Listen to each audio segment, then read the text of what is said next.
Olá a todos, está começando agora o programa Na Fronteira do Conhecimento com pautas sobre ciência. Aquela ciência que nos cerca a todo momento e em todo lado e que você nem sequer dá por ela. Um programa que vai ao ar todas as semanas neste canal e sempre com um convidado especial que conversa sobre assuntos de interesse nas áreas da ciência, tecnologia, ensino e educação. Por isso, sinta-se à vontade e fique connosco na próxima meia hora.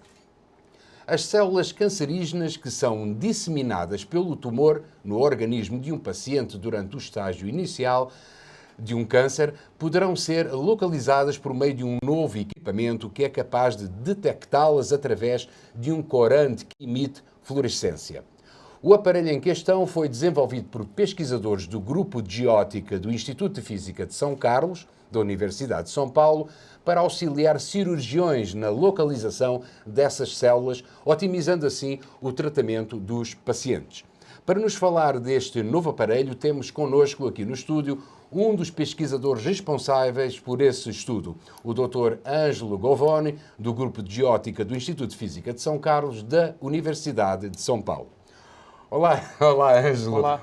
Como é que vai? Muito obrigado, bem-vindo ao programa. Eu que agradeço a oportunidade. Muito obrigado. Então, Ângelo, você desenvolveu, junto com outros pesquisadores, este aparelho que é capaz de localizar células cancerígenas através de um corante que emite fluorescência, certo?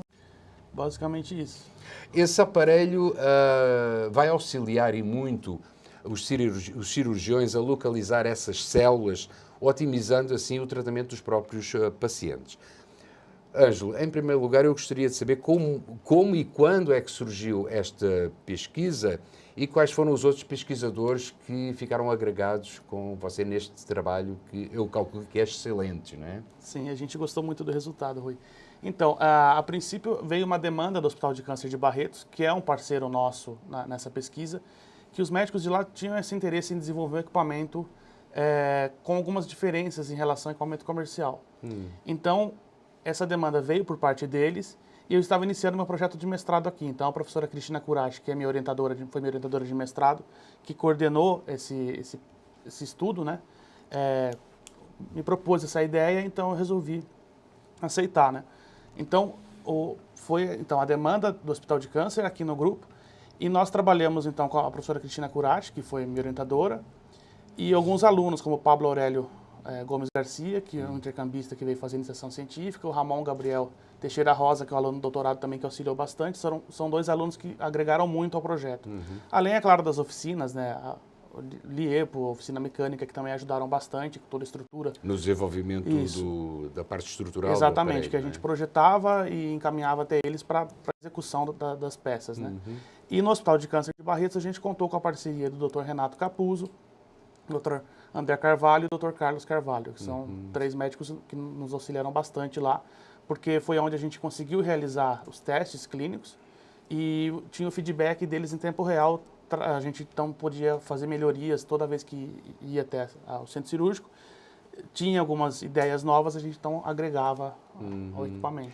Essa demanda do Hospital de Barretos, ela surgiu por quê? Os aparelhos tradicionais não estavam dando... Os equipamentos comerciais, eles têm um custo bastante alto, né? Então, para importar esses equipamentos, para o Hospital de Câncer de Barretos, por ser um hospital referência, talvez não haja problema, mas para o SUS, de modo geral, um custo muito elevado acaba inviabilizando a utilização do sistema. Então, quer dizer que esse aparelho, ele futuramente, em breve trecho, ele vai estar disponível no SUS. A intenção é disseminar esse aparelho. Exato, montar um equipamento de baixo custo e que possa ser, sim, disseminado na rede pública. Entendi. Com alguns diferenciais, algumas melhorias. Claro. E um aparelho desse importado, qual é o valor dele no mercado? A cotação dele é em torno de 30 a 35 mil dólares no exterior, mas aí a gente tem que contar os custos de importação, que também não são baixos. Fica né? muito elevado, é um custo Sim. muito elevado para disponibilizar à população, não é? Sim, sim. Ângelo, me traça mais ou menos uma panorâmica de como é que é constituído esse aparelho e como é que ele funciona. Esse sistema, a gente pode ver na imagem, onde ele está montado aqui num tripé, né? Que tem um suporte. Aqui tem uma fonte, uma tela repetidora, porque o que acontece? A imagem é gerada no computador, tanto nesse sistema como no equipamento comercial. A gente colocou nesse aparelho uma tela que é capaz de repetir para o cirurgião a imagem gerada pelo computador. Assim, o médico não precisa ficar olhando para um canto da sala, de alguma forma, para ver a imagem que está sendo gerada, certo? E aqui logo abaixo a gente tem o equipamento propriamente dito, que é um conjunto de LEDs, duas câmeras que estão aqui atrás e as fontes que alimentam esses LEDs. Então essa imagem, ela assim, mostra o equipamento quase que inteiro, né? Só não está aparecendo aqui o computador. Porque uma das vantagens desse aparelho realmente é que o cirurgião ele está exercendo a sua ação no paciente e ele praticamente nem precisa mexer a cabeça para olhar o que é que está fazendo, não é? Exatamente. É uma das grandes inovações. Isso, ele então tem uma tela repetidora que ela também fica estática, então não há necessidade de alguém ficar segurando esse equipamento enquanto utiliza. O cirurgião, ele mesmo consegue acoplar uma manopla aqui na lateral, que é uma manopla estéreo, então ele consegue, com a própria mão dele, operar o equipamento, posicionar na região que ele acha devida, e o equipamento permanece estático, então, para que ele possa realizar a cirurgia sem ter que continuar manuseando o equipamento ou ficar olhando para o lado ali. Ele simplesmente olha para a tela e faz a cirurgia. Legal, Ângelo. Mas essa é uma das diferenças que a gente pode encontrar nesse aparelho em relação aos outros aparelhos tradicionais. Mas quais são as outras diferenças que... Então, além disso, a gente tem também o fato de esse sistema já gravar a imagem, então, para uso futuro, para estudo da cirurgia, o cirurgião já tem essa possibilidade de gravar todo o procedimento cirúrgico. E também o fato que é muito interessante para eles é que esse sistema gera imagem colorida. Então, o equipamento comercial, ele tem imagem preto e branca, esse de custo de $35 mil.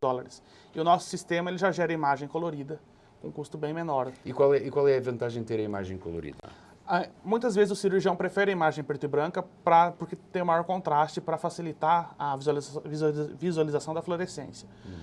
Porém, a imagem colorida ela favorece quando o cirurgião está dissecando o tecido, que é que ele está realizando os cortes ali para chegar até o linfonodo. Porque se ele olha a imagem preto e branco, ele tem dificuldade em saber qual é o tecido que ele está cortando, se ele está cortando tecido adiposo, tecido muscular.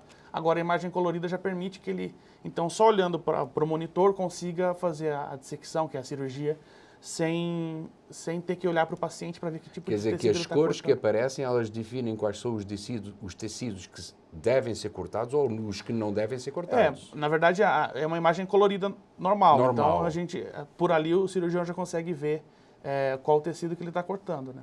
Certo. O protótipo deste aparelho foi desenvolvido no Instituto de Física de São Carlos, no grupo de ótica. Quais foram as fases seguintes a esse protótipo? Como é que tudo começou? Me conta só assim, como é que tudo começou? Como é que esta história começa para vocês atingirem este grau de inovação? Então veio a ideia, a demanda do Hospital de Câncer de Barretos. Certo. A gente passou então a estudar a literatura para ver o que tinha de já sistemas comerciais, enfim. E então passamos a desenvolver esse sistema que utiliza fluorescência, né? Foi basicamente isso. E aí, uma vez já montado o sistema, nós passamos a testá-los inicialmente em peito de frango, até eu trouxe um vídeo. Peito de frango? Isso. Opa! A gente comprou e injetou a indocianina para tentar ver a fluorescência. Então, nesse vídeo que eu vou passar agora, injeta... Está injetando a fluorescência, é isso? Isso, a indocianina verde, que é o corante. Certo. E o sistema começa, então, a captar a fluorescência no peito de frango, né? Estamos vendo aí o manuseamento, certo? Isso. Esse foi o primeiro teste que a gente fez. E depois, então, havia uma pesquisa já em andamento com camundongos, que também utilizava indocianina. Então, a gente fez imagens dessa pesquisa quando era instilado, que é injetado na narina do camundongo, indocianina verde. E aí foi possível visualizar no camundongo a indocianina chegando até o pulmão. Certo. Então, esse foi o segundo estágio. Após esses testes, que a gente conseguiu calibrar o equipamento, viu como regular a iluminação, as câmeras, tudo. Então, a gente passou para os testes clínicos em Barretos. Mas isso demorou muito tempo, vocês fazerem a calibração? Sim, foi 1 ano e meio, mais ou menos. Só de calibrar, só fazer os ajustes finais, né? Desenvolvendo equipamento até chegar no ajuste final foi mais ou menos 1 ano e meio.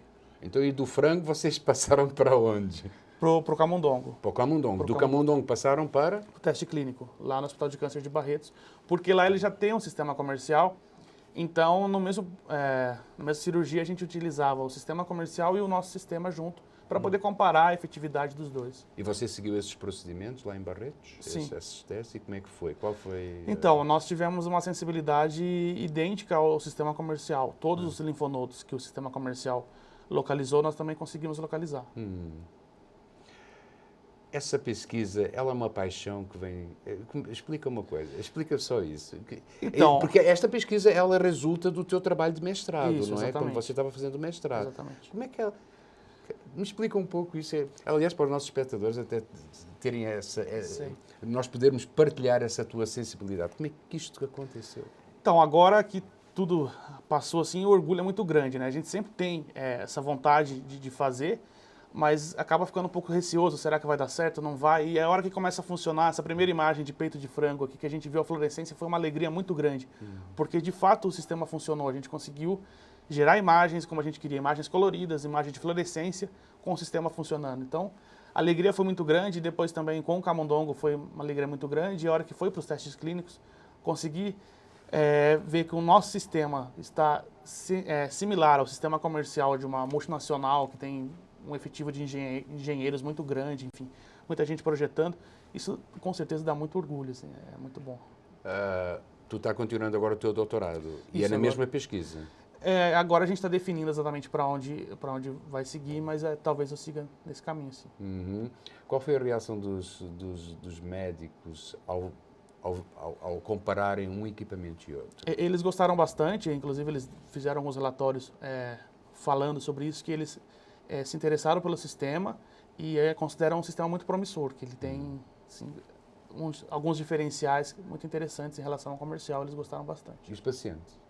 Os pacientes a gente acaba não tendo contato. Acaba não ter aquele porque, contato, não é? Mas Aliás, os pacientes passam um pouquinho cirúrgico. ao lado dos pacientes, não é? Porque Isso. eles não, na altura, eles não vão saber se está sendo com um aparelho ou com outro. Eles querem Exatamente. resolver o problema deles em termos de saúde.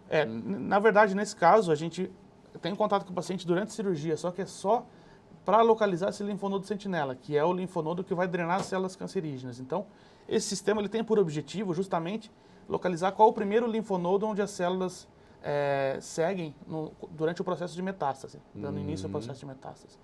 Então, é só nesse momento que a gente tem contato com o paciente. E isso auxilia que a metástase não progrida. Exato, isso diminui significativamente as chances de progressão da metástase, porque essa cirurgia ocorre, então, praticamente junto, concomitante à cirurgia de ressecção tumoral, onde o cirurgião injeta ao redor do tumor esse corante. Então, ele vai ser drenado para o mesmo local onde, eventualmente, as células de metástase serão drenadas. E aí, então, uma vez localizado esse linfonodo, ele é retirado para a biópsia. Se o linfonodo estiver comprometido com células cancerígenas, então todo o sistema linfático responsável por drenar essas células vai ser retirado. Caso ele não esteja comprometido, então os demais linfonodos serão preservados. Aí diminui significativamente os efeitos colaterais no paciente. O teu doutorado continua nesta linha de pesquisa para onde? Então, a gente ainda não definiu, porque como eu defendi agora o mestrado há pouco tempo, então ainda não há uma definição de como vai seguir. Nem muito, e muito particularmente, tu ainda não sabe mesmo? Ou Não, realmente eu não sei. Estou definindo. A gente está conversando, vamos ver. Vamos ver. Muito bem. A pauta do primeiro bloco do programa Na Fronteira do Conhecimento de hoje está completa. Um tema apaixonante este, que nós estamos aqui conversando com o pesquisador Dr. Ângelo Govoni, e voltaremos após um breve intervalo, exatamente continuando esta conversa com este pesquisador do Grupo de Ótica do Instituto de Física de São Carlos.